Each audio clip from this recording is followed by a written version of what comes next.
नमस्कार बच्चों। देखिए आपके 10th क्लास का तीसरा चैप्टर धातु तथा अधातु हम समझेंगे बेहतरीन प्रकार से और इसको अपने रजिस्टर में नोट करेंगे। तो आइए देखिए हेडिंग डालते हैं आप धातु। धातु बहुत इंपॉर्टेंट प्रश्न है, ये बार बार पूछा जाता है कि धातु किसे कहते हैं। तो आप लिखेंगे, हेडिंग डालेंगे धातु। वे तत्व जो ऊष्मा तथा विद्युत का चालन करते हैं वह धातु कहलाते हैं। यह इसकी दूसरी परिभाषा होती है। धातु वे पदार्थ या तत्व होते हैं जो इलेक्ट्रॉन त्याग कर धनायन बनाने की प्रवृत्ति यानी गुण रखते हैं, वह धातु कहलाते हैं। उदाहरण है एल्यूमिनियम, कॉपर, उत्कृष्ट धातु जैसे सिल्वर है, सोडियम है, प्लेटिनम है और आदि। धातुओं के भौतिक गुण, देखिए धातुओं के भौतिक गुण क्या होते हैं। धातुओं में चमक पाई जाती है। धातुओं में ऊष्मा की सुचालकता का गुण पाया जाता है, यानी धातु ऊष्मा की सुचालक होती है, इनमें करंट आता है। तीसरा पॉइंट है धातुएं कठोर होती हैं। कैसी होती हैं? कठोर।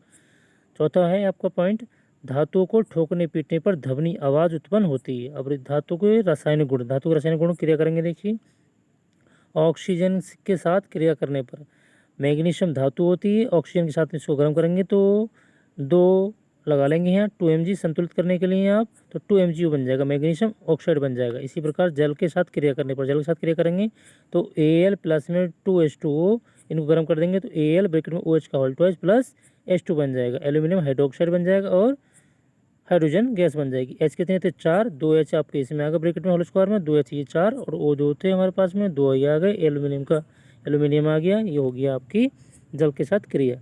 उपयोग, देखिए धातु का उपयोग किस काम में होता है? बर्तन बनाने में, पुर्जे बनाने में, कृत्रिम आभूषण बनाने में, धातु के निर्माण में, अन्य धातु के निर्माण में इसका प्रयोग किया जाता है। आगे पढ़ेंगे आप अधातु।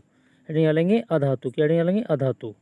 अधातु की परिभाषा क्या है? देखिए वे तत्व जो ऊष्मा तथा विद्युत का चालन नहीं करते हैं, जिनमें करंट नहीं आता है, वह अधातु कहलाते हैं। इसकी अन्य परिभाषा है कि वे तत्व जो इलेक्ट्रॉन ग्रहण करके ऋणायन बनाने की प्रवृत्ति रखते हैं, वह अधातु कहलाते हैं। उदाहरण जैसे कार्बन, नाइट्रोजन, सल्फर आदि।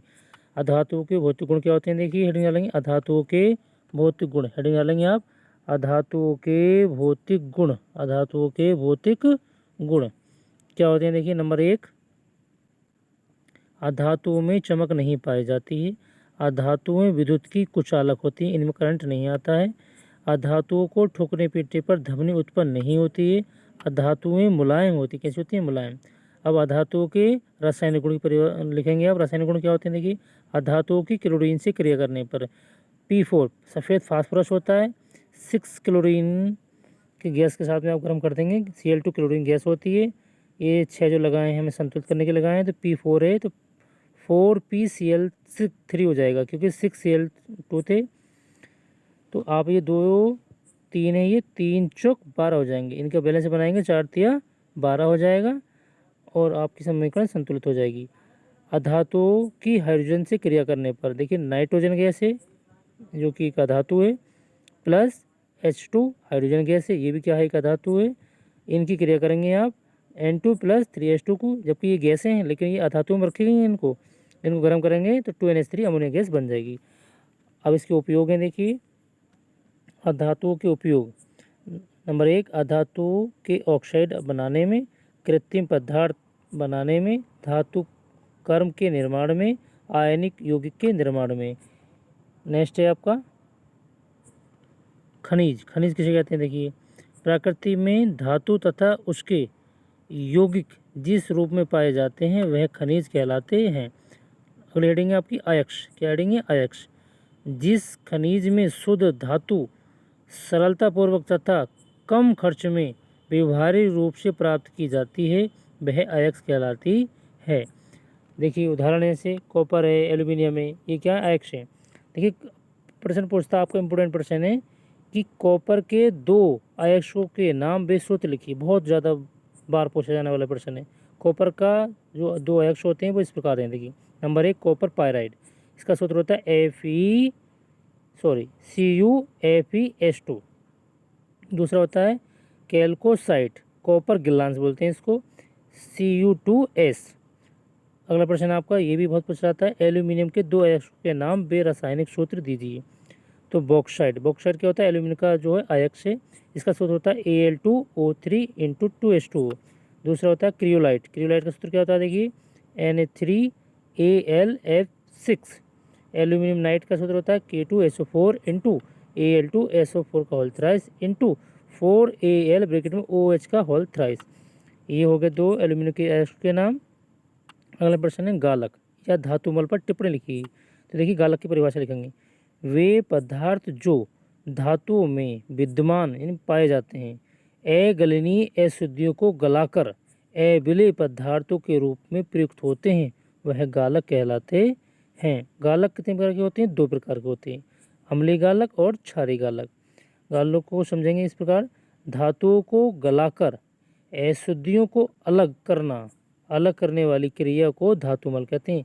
इन धातुओं को गलाकर जो उसके अंदर अशुद्धियाँ होती हैं उसको अलग करने की प्रक्रिया को धातुमल कहते हैं।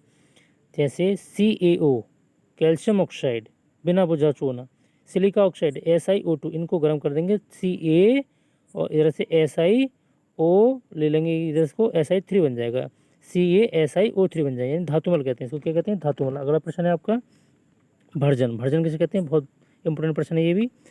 भर्जन वह क्रिया है जिसके द्वारा सांद्रित अयस्क को अकेले या अन्य पदार्थों के साथ मिलाकर गलनांक के नीचे वायु की उपस्थिति में गर्म करने पर जो एक नई प्रक्रिया का नए पदार्थों का निर्माण होता है वह भर्जन कहलाती है।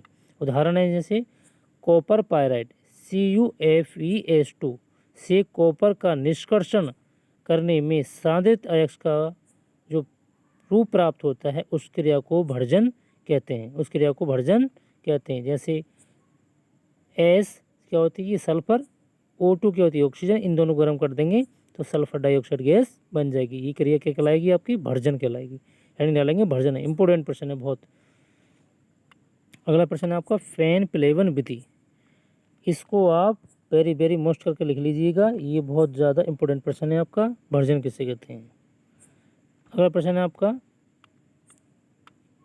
है आपका फैन प्लेवन विधि। फैन प्लेवन विधि क्या होती है देखिए समझेंगे। यह विधि सल्फाइड अयस्क को जैसे CuFeS2 ZnS PbS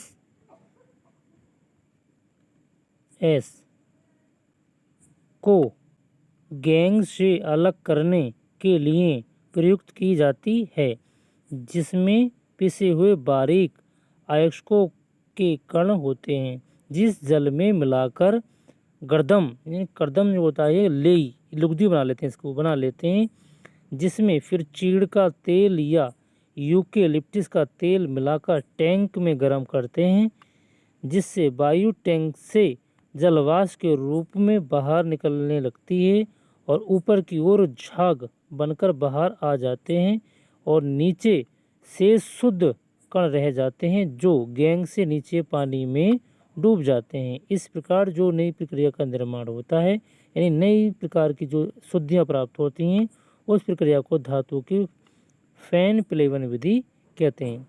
अगला प्रश्न है आपका निस्तापन। निस्तापन किसे कहते हैं देखिए, इसको भी अच्छी तरह से समझेंगे। निस्तापन की परिभाषा, वह क्रिया है, क्या है, निस्तापन वह प्रक्रिया है जिसमें सांद्रित अयस्क को वायु की अनुपस्थिति में उसके गलनांक के नीचे उच्च ताप पर गर्म करके उसमें उपस्थित नमी CO2 की और सल्फर डाइऑक्साइड की तथा अन्य वाष्पशील कार्बनिक पदार्थों को अलग किया जाता है, उसे निस्तापन कहते हैं। जैसे भूरा हेमेटाइट, भूरे हेमेटाइट होते हैं, क्या होते हैं, 2Fe2O3 × 3H2, ये क्या होता है, भूरा हेमेटाइट होता है। जैसे जिंक कार्बोनेट को गर्म कर देंगे तो ZnO बन जाएगा, CO2 अलग हो जाएगी, यह क्रिया क्या कहलाएगी, निस्तापन कहलाएगी। अगला प्रश्न है आपका, स्क्रीनशॉट लेकर इसको जो लिखिएगा। अगला प्रश्न है आपका प्रगलन किसे कहते हैं, हेडिंग डालेंगे प्रगलन, क्या हेडिंग डालेंगे, प्रगलन। प्रगलन की परिभाषा देखिए आप समझेंगे आप, प्रगलन वह क्रिया है जिसमें धातुओं को गलाकर अर्थात शुद्ध और अशुद्ध को अलग किया जाता है, उसे प्रगलन कहते हैं। जैसे कॉपर पायराइड यानी धातुओं को और अधातुओं को मिलाकर या गर्म किया जाता है, तो जिससे जो शुद्ध धातु अलग प्राप्त होती हैं उसे प्रगलन कहते हैं। अगले हेडिंग है आपके धातुमल या मैट क्या है। इंपोर्टेंट प्रश्न है बहुत ज़्यादा। तो देखिए धातुमल या मैट किसे कहते हैं। धातुमल गालक अगलनीय अशुद्धियों को गलनीय पदार्थ के रूप में अलग कर देती है। यह प्रक्रिया धातुमल कहलाती है। जैसे SiO2 प्लस FeO, इनको गर्म कर देंगे तो FeSiO3 बन जाएगा। ये प्रक्रिया कहलाएगी मैट कहलाएगी या धातुमल। अगला प्रश्न है आपका विद्युत चुम्बकीय पृथक्करण किसे कहते हैं। विद्युत चुम्बकीय पृथक्करण क्या होती है, देखिए इसको समझेंगे अच्छी प्रकार से। अब समझेंगे, पढ़ा कर लिया गया है। इस विधि द्वारा चुम्बकीय अयस्क आयरन को रखते हैं। इस विधि में क्या होते हैं, जो चुम्बकीय अयस्क होता है जैसे आयरन है को रखते हैं, जो चुम्बकीय पृथक्कारी के रूप में चमड़े या चमड़े का पट्टा होता है जो दो रोलरों पर घूमता रहता है। इसके जो दो रोलर होते हैं ये, इन पर जो ये चमड़े का पट्टा होता है ये घूमता रहता है। इसमें से रोलर विद्युत चुम्बकीय होता है, यानी लाइट से चलने वाला होता है, विद्युत चुम्बकीय होता है, जो बारीक पिसे हुए अयस्कों को घूमते हुए पट्टों के एक सिरे पर डालते हैं और जब अयस्क चलते हुए पट्टे के दूसरे सिरों पर पहुंचकर गिरता है तो अयस्क का जो चुम्बकीय भाग होता है वो चुम्बकीय भाग और आकर्षित होने लगता है। यानी चुम्बक का जो भाग होता है चुम्बकीय की ओर आकर्षित होने लगता है, तो इसे विद्युत चुम्बकीय पृथक्करण द्वारा अयस्क से अशुद्धियों को अलग किया जाता है। यह क्रिया रासायनिक रूपों में होती है, जैसे बॉक्साइड, आयरन ऑक्साइड आदि जो होते हैं ये रासायनिक गुण होते हैं और इनको अलग कर लिया जाता है, पृथक कर लिया जाता है। इसी क्रिया को धातु चुम्बकीय पृथक्करण कहते हैं। सरल भाषा में याद रखेंगे कि धातुओं को विद्युत चुम्बकीय विधि द्वारा शुद्धियों और अशुद्धियों रूप से जो अलग किया जाता है वह प्रक्रिया विद्युत चुम्बकीय पृथक्करण कहलाती है।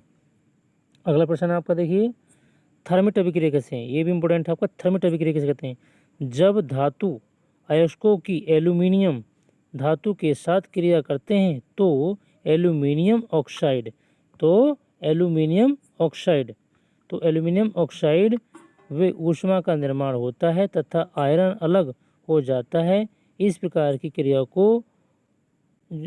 जो क्रिया का उपयोग किया जाता है वो रेलवे के ट्रकों को जोड़ने में किया जाता है। रेल की पटरी को जो जोड़ने ट्रैक जो होते हैं उनको जोड़ने में किया जाता है। ये क्रिया थर्मिट अभिक्रिया कहलाती है। जैसे Fe2O3 प्लस 2Al, इसको गर्म कर देंगे 2Al को गर्म कर देंगे तो क्या बन जाएगा आपका Al2O3 एल्यूमिनियम ऑक्साइड हो जाएगा, प्लस में 2Fe अलग हो जाएगी। अगला प्रश्न है आपकी सक्रियता श्रेणी, इंपॉर्टेंट प्रश्न है ये भी। देखिए सभी धातुएं एक समान नहीं होती हैं, लेकिन कुछ धातुएं जो होती हैं इसकी अधातु की अपेक्षा अधिक सक्रिय होती हैं। या कुछ धातुएं जो होती हैं अन्य धातु के सब अधिक जो सक्रिय होती हैं, जो आसानी से इलेक्ट्रॉन को त्याग कर धनायन बना लेती हैं, जिन्हें सक्रिय धातु कहते हैं। इन सक्रियों को यानी इन सबको एक साथ रखने वाली जो श्रेणी होती है, जो एक श्रेणी बनाते हैं, उस श्रेणी को हम सक्रियता श्रेणी कहते हैं। उदाहरण के लिए जैसे CuSO4 plus Fe, copper sulphate को आयरन के साथ गर्म करेंगे तो फेरस सल्फेट और कॉपर अलग हो जाएगा। यह क्रिया क्या कहलाएगी आपकी सक्रियता श्रेणी के अंतर्गत आएगी ये। अगला प्रश्न है आपका देखिए ऑब्जेक्टिव आ गया, चैप्टर समाप्त होने की ओर है ये। निम्नलिखित में से कौन सी धातु जल के साथ सामान्य ताप पर ही अभिक्रिया कर लेती है। सोडियम क्या होती है, क्रिया कर लेती है। अगला प्रश्न है आपका न्यूमेरिकल नहीं है, ये ऑब्जेक्टिव है। न्यूमेरिकल आपके फिजिक्स में होते हैं, इसमें समीकरण होते हैं केमिस्ट्री में। अगला प्रश्न है अमलगम क्या होते हैं, तो अमलगम जो होते हैं मिश्र धातु होते हैं। अगला प्रश्न है आपका मैट का सूत्र बताइए। आपने अभी पढ़ा था, तो ये मैट का सूत्र होता है Cu2S या FeS, ये क्या है मैट के सूत्र हैं। ताम्र गिलांस का रासायनिक सूत्र क्या होता है, इंपोर्टेंट प्रश्न है, तो इसका सूत्र होता है Cu2S। अब एक प्रश्न पूछा जाता है आपका बहुत इंपॉर्टेंट, फफोलेदार कॉपर कितने प्रतिशत शुद्ध होता है, यानी फफोलेदार कॉपर कितने प्रतिशत शुद्ध होता है, तो देखिए 99% जो शुद्ध कॉपर होता है वो फफोलेदार कॉपर कहलाता है। अगला प्रश्न पूछा जाता है आपका पीतल क्या है। पीतल क्या है, पीतल एक मिश्र धातु है जो कॉपर और जिंक से मिलकर बनती है। तो वीडियो कैसा लगा ये कमेंट्स में बताइएगा और आप अच्छे प्रकार से इसको नोट करिएगा, इसके स्क्रीनशॉट लेकर अपने रजिस्टर में मेंटेन करिएगा, अच्छी प्रकार से समझे और लिखिएगा। नमस्कार, जय हिंद, जय भारत।